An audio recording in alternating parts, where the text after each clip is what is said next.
Welcome to Gotta Run. This is Will Sanchez. Thank you for tuning in. My special guest today is Laurie Richmond. Laurie is a children's book author and an illustrator. I met Laurie through the Run Center.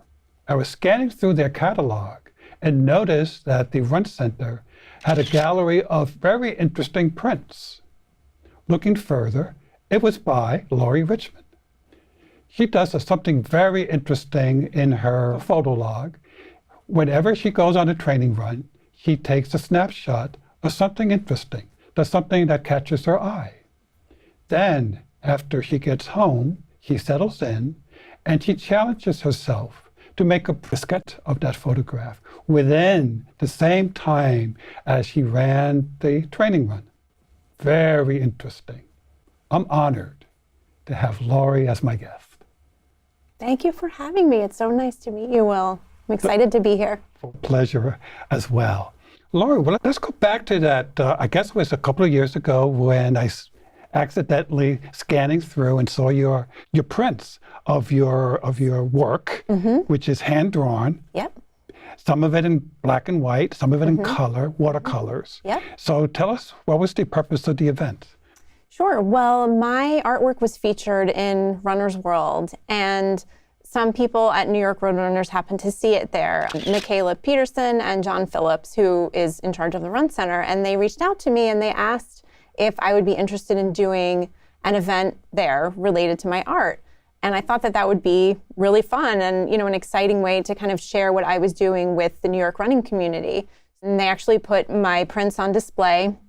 And I wanted to use it as sort of an opportunity maybe to give back a little bit too. So I had an online pop-up shop during a certain period of time where I actually sold the prints. And I gave the proceeds to a charity that benefits running, Team for Kids, and a charity that benefits art, Lulu and Leo Fund, which is one that I'm involved with personally. So it was a wonderful, wonderful experience. And then from that, we also did an actual run and art class event later that year. So we went out, I think it was in December. I remember it being really cold. And there was a bunch of us that went out, ran over to Central Park, to Bethesda Fountain. We took some photos, came back to the Run Center, and then I hosted a mini art class for these brave runners that were willing to, create some pieces of their own. And we had a really great time. And your eye catches many different things. Sometimes it's a bridge, sometimes it's a church, sometimes it's a guy sitting next to a food cart, sometimes it's a basket of oranges. Yep. And one time, or maybe a few times, it's the starting line for 10K, and some of it's in black and white, and some of it's in color. So obviously you have anywhere from like a half an hour to maybe most of the time 90 minutes to do these things. Yeah, just about. When you know you only have a half an hour, tell us how you approach your artwork when you know you're time limited. Yeah, there are some strategies that I use. So if I anticipate I'm going to be out for about 30 minutes, I'll have in mind, well, I don't want to have a subject that has too much detail because I know that I'm not really going to be able to get into too much detail in only 30 minutes. So I might consider the time, or I might consider the kind of medium that I want to use. Because sometimes I'll get really into black and white for a week straight, and I only want to do pen and ink and black and white, and then I might decide, you know what, I want to do something color today. So I only have 30 minutes, let me look for something that's interesting that is about color. There's like the oranges, which is like this pop of orange, against the gray bridge. So I definitely have that in mind as I'm kind of looking around and scouting as I'm running, but sometimes it's something totally unexpected that I'm not looking for. And I love New York so much, and I feel so privileged to get to run here all the time that there's never any shortage of stuff to draw. There's just inspiration everywhere. Okay, I understand you run mostly by yourself. Which neighborhoods is your favorite? Well, I live in Brooklyn, so I love the bridges. The Manhattan Bridge is my #1 all-time favorite because you get the views of the Brooklyn Bridge, which I think is beautiful.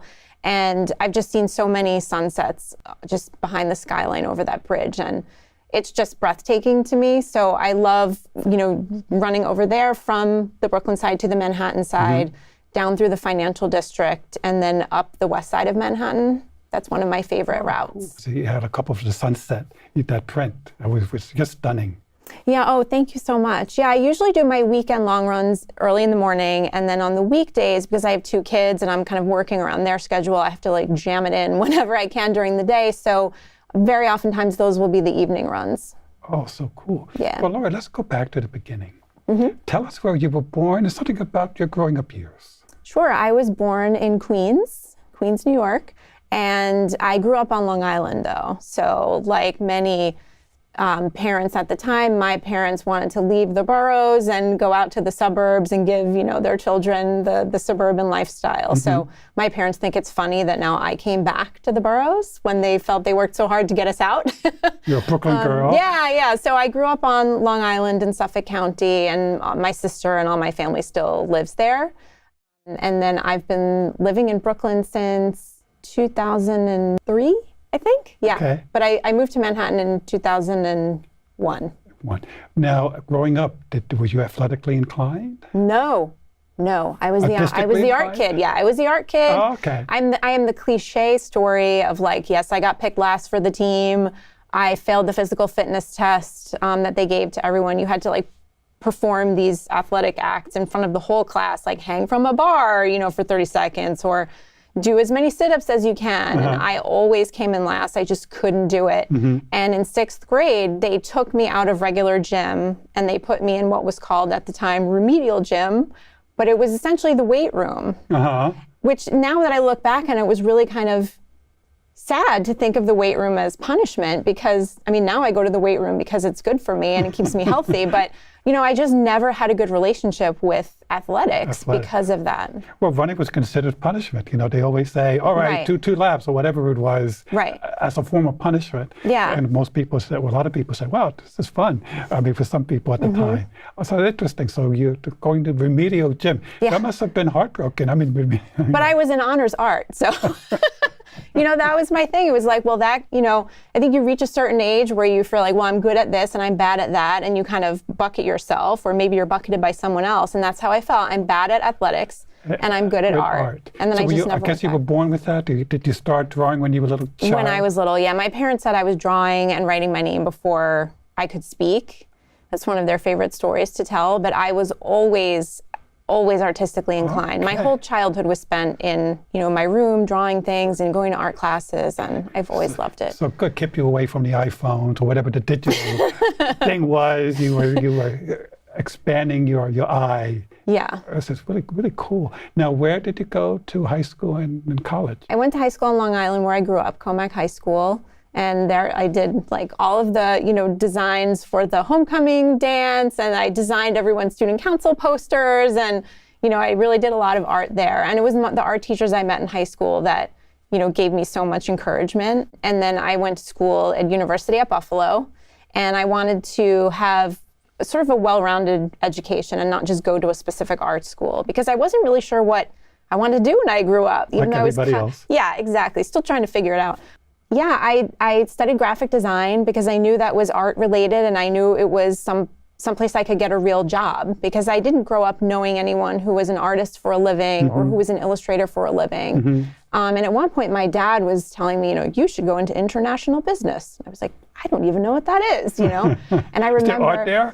I know, exactly. But I remember going to like a college fair and them saying at the tables, what do you want to study? And my dad would be like elbowing me, and I'd say, international business, but I knew that that's not what I wanted, and I was very confused. So how old were you at that time? I was a high school junior or senior. Okay. And my dad is not artistic, my mom is. And, I think my mom knew, no, this is not path for you. So again, I chose graphic design because I figured, that kind of has business and marketing as well as art, and that's what I studied and what I graduated. Okay. So after school, your dad was probably anxious for you to find a job or career. What was your move there to appease the family?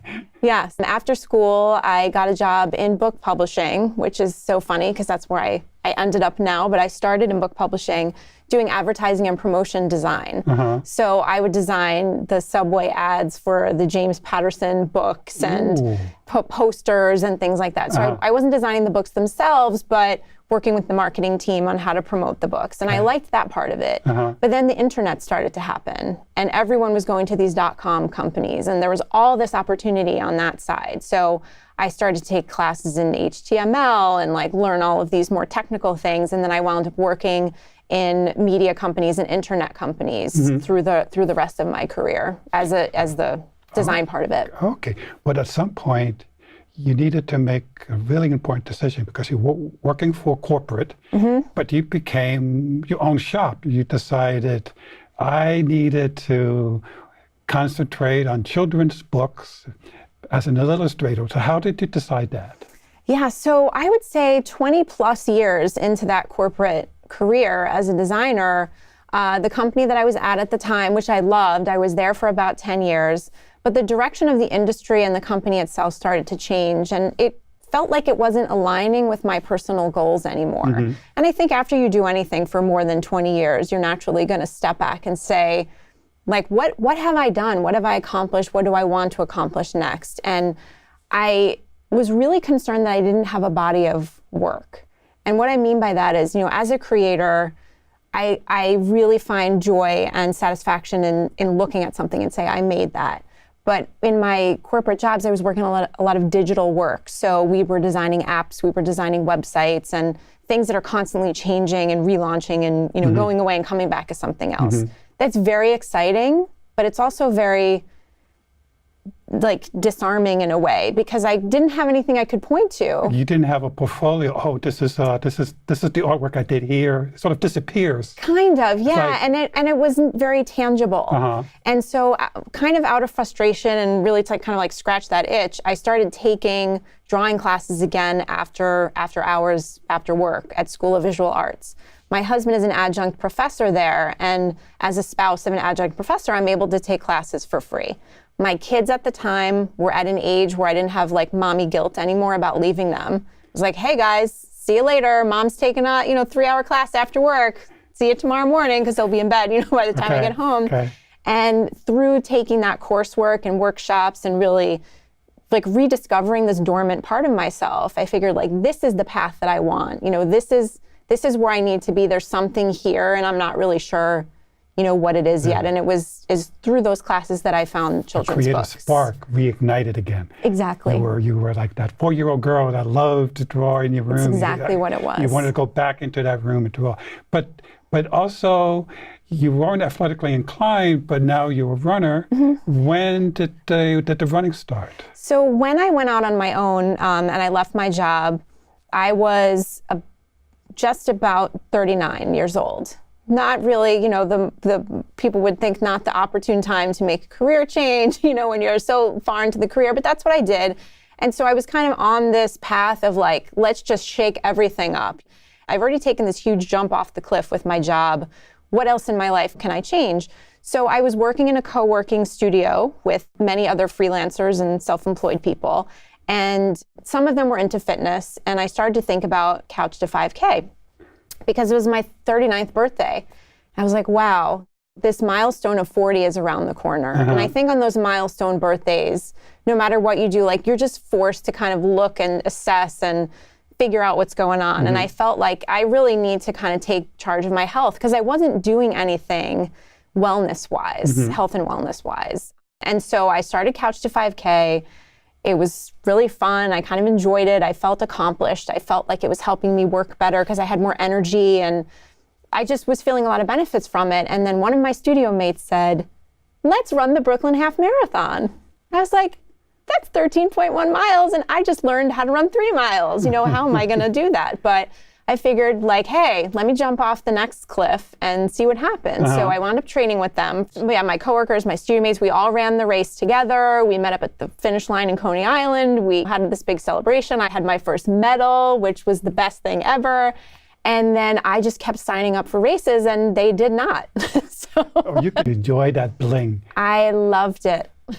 Oh, okay. Because I was like, well, here I am, the 6th grader who still remembers being so uncomfortable and humiliated, to be perfectly honest. And then, and I just ran a half marathon, and it just blew my mind that I could do that. Oh, right. And of course, having that positive feeling of accomplishing something athletically probably helped you in the creative spirit. So when did you first discover, I guess took this beautiful photograph or whatever, maybe Manhattan Bridge you said was your favorite. What made you just decide to make a sketch of it?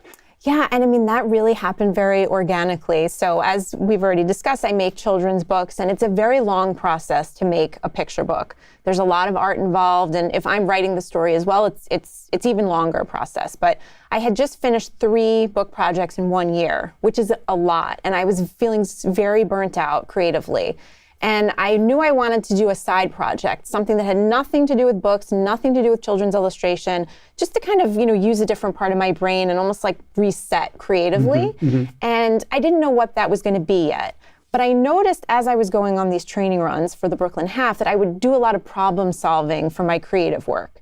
And I would think about how training for a race and just running in general is very much like making a book or making a creative project. And I started kind of taking notes on this.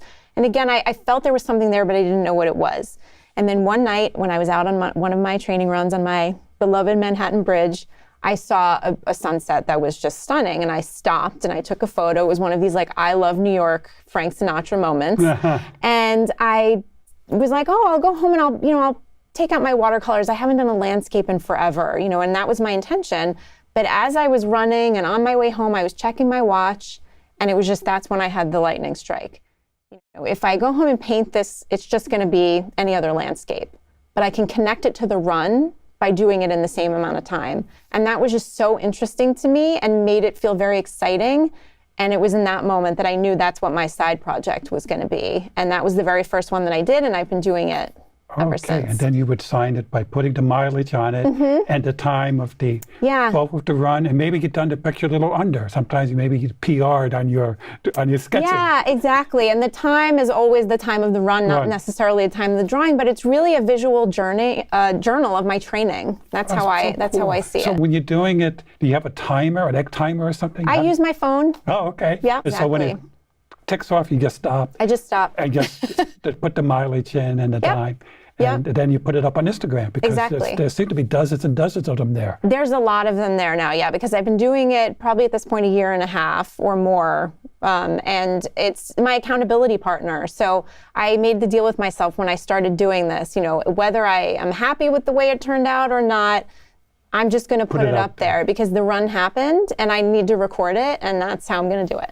Most of them were quite successful. Was there any one or two that, oh my gosh, I really outdid myself or surprised yourself? Oh, that's a good question. I mean, they're all so special to me because each one of them, represents a moment in time of my life. And I really remember a lot when I go back and look at them. It's hard for me to say if I have a favorite one because, like I said, they all just kind of drum up different memories for me. But I have some that are not my favorites, but I won't tell which ones they are. Yeah, but it's, some days you have good runs and bad runs, and some days you have good drawings and you have bad drawings. It's the same thing. Now, you mentioned you worked on 3 books, but these are your personal books, or this is on contract work? Well, I have a bunch of picture books in market right now. So I have 9 total contracted. Some are already released, and some of them I'm working on now. I think you have 1 or 2 that you personally did for yourself. Yeah. So Bunny's Staycation, which is subtitled Mama's Business Trip, just came out this past January, published by Scholastic, and it is about a family of bunnies.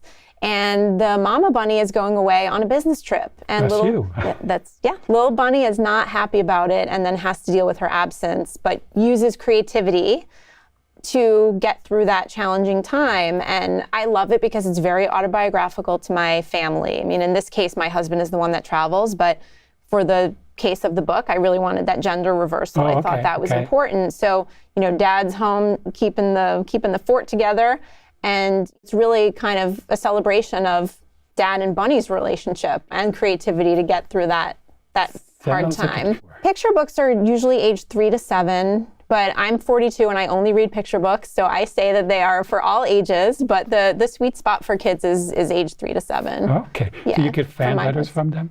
I get artwork, I get pictures sent to me from the parents. I mean, it's so rewarding, and like I said, it's long and it's hard and it's lonely sometimes, working alone on these books. But then when they finally come out and you get to share them with children, it's just the best thing ever. It's like doing that long run, it's long and lonely, but the satisfaction of completing it. So did you have bunnies when you were growing up? White bunnies and not roosters or chickens? Well, it's funny because that story started out as something totally different. The essence was always there of a parent traveling for work, but the original characters were a boy and a monster. And so through the many, many rounds of revisions, which happens, this is like all the work that nobody ever sees, like when you see a book on the shelf, you just don't see all like the hours of agony and toiling and, making it perfect. But it started out that way. I'd like revised it. And at a certain point, they became bunnies. We'll need a whole other show to talk about the evolution of bunny. But I'm really happy the way, that it turned out. And I feel like it's meant to be what it became. Okay, so that was book number one for yourself. Do you have a new book out? Well, that was actually book number 2. The other one that I author illustrated that came out first is called Paxson Blue. And that's a New York story about a boy and a pigeon and their unlikely friendship. But I have a new book that is coming out for Halloween called Skelly's Halloween. And it's about a skeleton that falls apart. And then some animals come by and try and put him back together, but they do it wrong, which is really funny for the kids to see. And that one I illustrated, and the author is David Martin. And then I've illustrated a bunch of other titles too. That's so interesting. So sometimes you illustrate, and sometimes you do it. Yep. You write. When you write, you also illustrate, because since you're the writer, you can hire yourself to illustrate. Right. Okay. Yeah. So how do you find work as an illustrator? I get to draw pictures as my job. That's crazy. Right? I mean, I feel really fortunate to be able to do that and just share what I love to do with other people. And like I said, meeting kids and showing them that, if you love to draw and you love to write stories, you can do this too. Make a living at it. Yeah. So you've been doing this now for a few years. And of course, at any age you do it, it's scary. And of course, you absolutely need the support of your family to do this because it's a big move. So thinking back on it, everybody wants to do this. Everybody dreams about, I want to have my own business, whatever it is. For A, what motivated you to do it? And B, what's some of the lessons? 1 or 2 things that you can share as tips of anybody that wants to go on their own. Yeah, that's a great question. So the moment that I knew was, I had gotten my first 2 book deals before I had even quit my day job.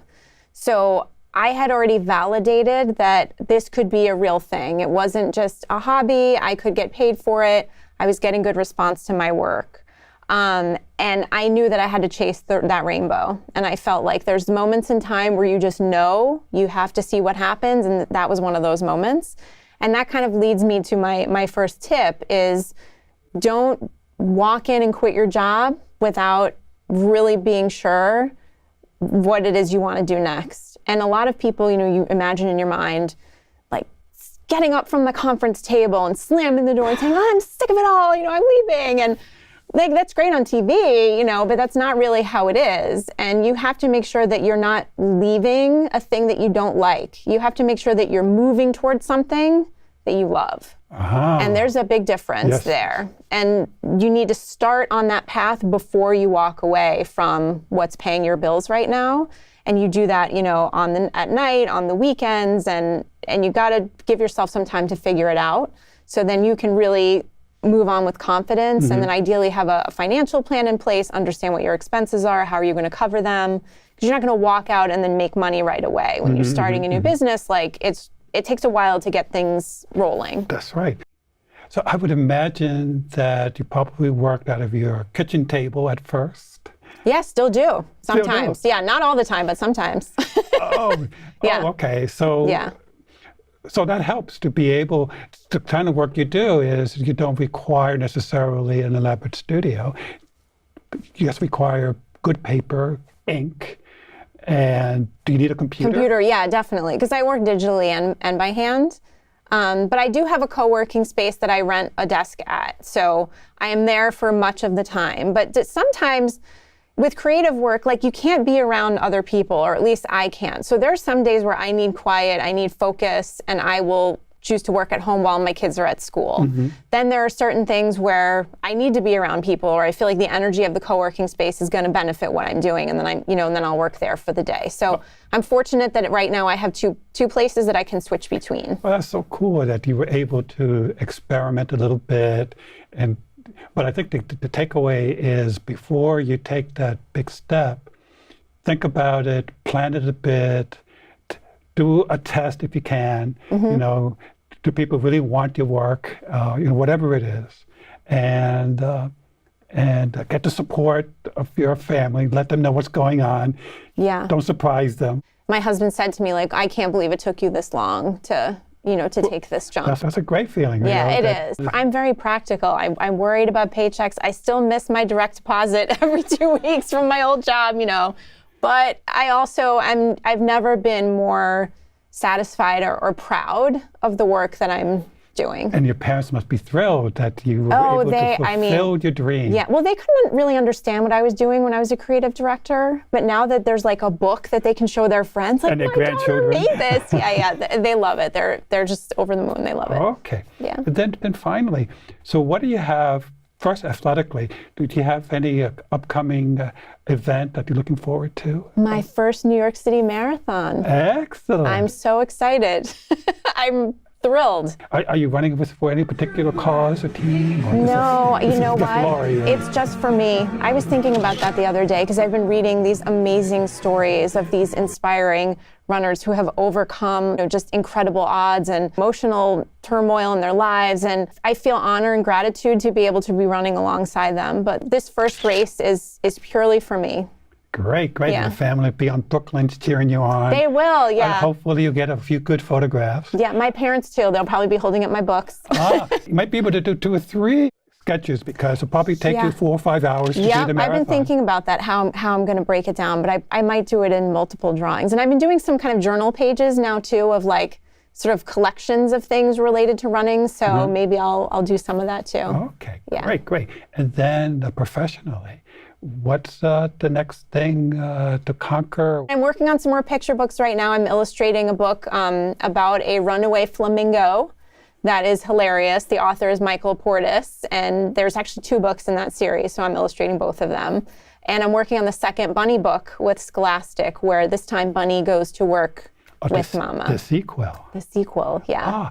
When you're illustrating a book, like the flamingo runs away, whatever it is, do you yourself decide what sketches to do? You read the story and you go, oh, I imagine this. Or does the author sometimes butts in? Well, here's the very interesting way that works, and a lot of people don't realize this.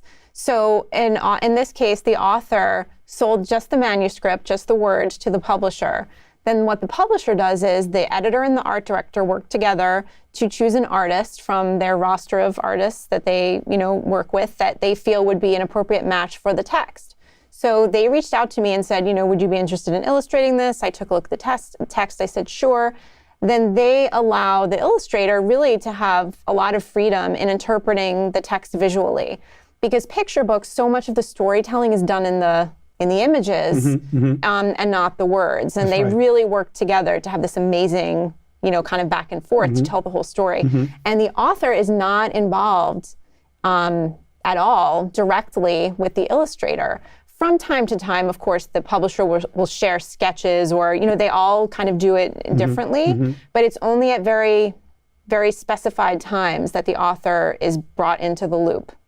Okay, well, I like that philosophy. You don't want too many chefs in the kitchen, Right, and it's really respectful. You're the expert. It's a big honor to be given someone's words and be asked to, bring them to life and design characters that kids are going to read about. Well, on that note, thank you so much for bringing this version of Gotta Run with Will to life. Thank you for having me, Will. It was so much fun.